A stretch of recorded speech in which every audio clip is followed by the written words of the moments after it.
Hey everyone, welcome back to my kitchen. Today, we are diving into one of the most satisfying, cheesy, and versatile meals out there. The classic quesadilla. Forget those soggy, sad versions you might have had. I'm going to show you how to make a quesadilla. That's crispy on the outside, perfectly gooey on the inside, and packed with flavor. It's so easy. It's going to become your new go-to for a quick lunch, dinner, or even a late night snack. We'll cover everything from picking the right ingredients to the perfect cooking technique. So, grab your skillet and let's get ready to make the best quesadilla of your life. First things first, let's talk ingredients. The beauty of a quesadilla is its simplicity, so quality matters. For the star of the show, the cheese. You want something that melts beautifully. A classic choice is a Mexican blend, which usually has Monterey, Jack, cheddar, and esa. But honestly, you can use what you love. Oaxaca cheese is fantastic and gives you that amazing cheese pull. Even a good quality, sharp cheddar or mozzarella works great. The key is to shred your own cheese from a block. Pre-shredded cheese has anti-kicking agents that prevent it from melting as smoothly.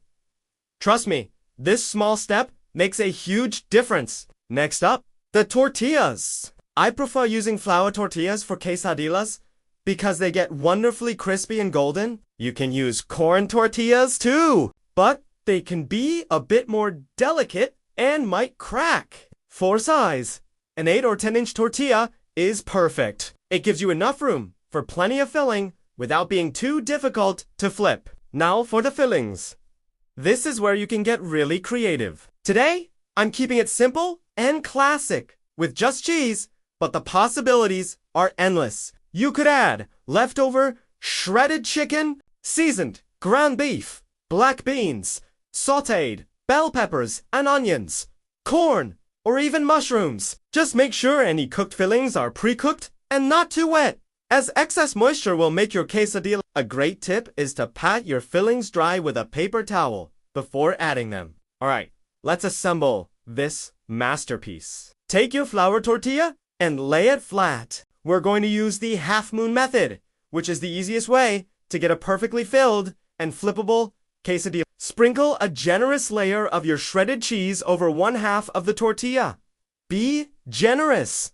This is a quesadilla, after all. But leave a little border around the edge, about 1/2 inch, so the cheese doesn't ooze out too much while cooking. If you're adding other fillings, now's the time. Layer them right on top of the cheese. Then just fold the other half of the tortilla over the fillings to create that half-moon shape. Gently press it down.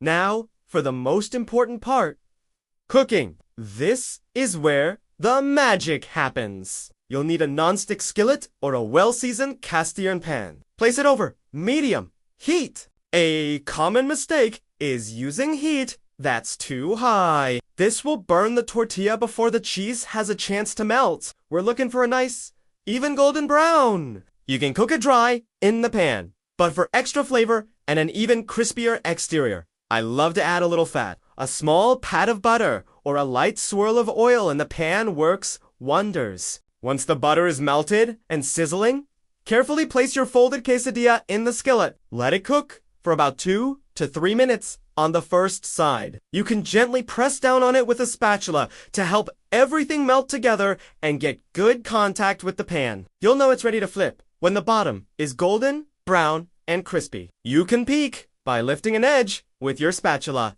Time to flip. This can be the trickiest part. But don't worry, slide your spatula all the way under the quesadilla, get a firm grip, and confidently flip it over. Cook it for another 2 to 3 minutes on the other side, until it's equally golden brown and the cheese inside is completely melted and ooey gooey. You should see it bubbling a little at the edges. That's the sign of a perfect case. Once it's done, slide it out of the pan and onto a cutting board. Let it rest for just a minute. This helps the cheese set up slightly so it doesn't all spill out when you cut into it. Using a sharp knife or a pizza cutter, slice it into wedges. I usually do 2 or 3 cuts to make 3 or 4. Nice, easy to eat triangles. And there you have it, a perfect crispy, cheesy. But we're not quite done yet. Let's talk about what to serve it with. A classic quesadilla is amazing on its own, but dipping it makes it even better. A side of salsa is a must. Pico de gallo adds a fresh, zesty crunch. A dollop of sour cream or a smear of guacamole cools it down and adds a creamy texture. You can even drizzle it with a bit of your favorite hot sauce if you like some heat. So, to recap, the keys to the perfect quesadilla. Shred your own cheese for the best melt. Don't overstuff it. Use medium heat for a crispy tortilla and gooey center. And don't be afraid to use a little butter for flavor. It's such a simple recipe. But when you get these little details right, it transforms from a simple snack into an incredibly delicious meal. It's proof that sometimes the best food is the simplest food. I really hope you give this a try. It's one of my absolute favorite comfort foods. And I know you'll love it too. Let me know in the comments what your favorite quesadilla fillings are. I'm always looking for new ideas to try. Thanks so much for watching and cooking along with me today. If you enjoyed this video and want to see more simple, delicious recipes, make sure to hit that like button and subscribe to the channel so you don't miss a thing. See you in the next video. Happy cooking!